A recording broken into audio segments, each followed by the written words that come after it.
Hello there, my name is Thomas O'Regan and I'm a professional property investor. Now, I'm doing a series on why I am investing in high-rise apartments and why I think high-rise apartments are a good investment at this period in time. Now, I wanted to do one of the topics is supply and demand. Now, there's a lot of different ways I could go with supply and demand, but let's keep this really narrow. Let's keep this video short and let's just simply talk about supply and demand in high-rise apartments because this series is about high-rise apartments. Now, say people think that there is oversupply in high-rise apartments because there's lots of them and they're all identical, but it just depends. You could say there is, you could say there isn't. I would say there's a oversupply of houses in regional towns because it's when you look at a particular regional town, if there's 1,000 houses in there and there's only 500 people living in the town because it's a shithole, then there's oversupply. It doesn't matter if there's only a small amount of houses in the town. It just matters how many houses is there compared to people. So if you take that into a metro city, there's it's just a larger scale. There's a lot of people, obviously a lot more than 1,000 people that want to live in a metro city.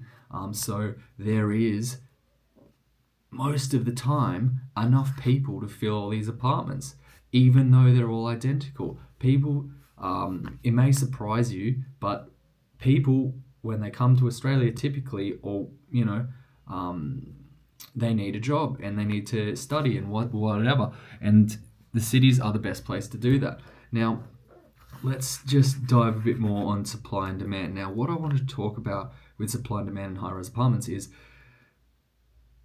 vacancy rates in Melbourne are 1% for rentals in high-rise apartments. That means it's very tight. There's a lot of people looking for high-rise apartments to rent, and there's not enough high-rise apartments. Now, why is that? It is because there has been a lot of immigration recently. So that is a big factor. Immigration, people coming into an area, is a big factor when it comes to supply and demand in terms of rentals. Now, let's look at supply and demand from a different angle. What's the relevance of supply and demand when it comes to, building a high-rise apartment? Can't the developers just build another high-rise apartment next to your high-rise apartment and then suddenly there'll be oversupply? It sounds really simple, doesn't it? But it's not really that simple. It's not really that simple for a developer to just snap their fingers and build $100 million high-rise apartment overnight. Would you believe? Now, even if they could build $100,000 apartment overnight, do you think they would be doing it for charity? No, they don't. Believe it or not, developers is not a charitable business. It's a profitable business. They don't do it unless they're going to make a profit. Now, what happens? What has to happen for these developers to make a profit? Well, believe it or not, they have to sell it for a certain price. They have to sell it for a price to make a profit, right? What does the price have to be? Well, that's where it gets interesting. Now, let's just say there's all the apartments in Melbourne in the CBD are around $300,000. What would happen if a developer sold an apartment for $300,000, a brand new apartment in Melbourne for $300,000? What would happen?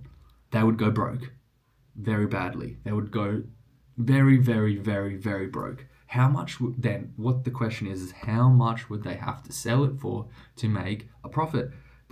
For a one-bedroom apartment in Melbourne, a developer would have to sell a single apartment for $550,000. Okay, so who the fuck is going to buy a $550,000 apartment in Melbourne when there's existing stock on the market for $300,000?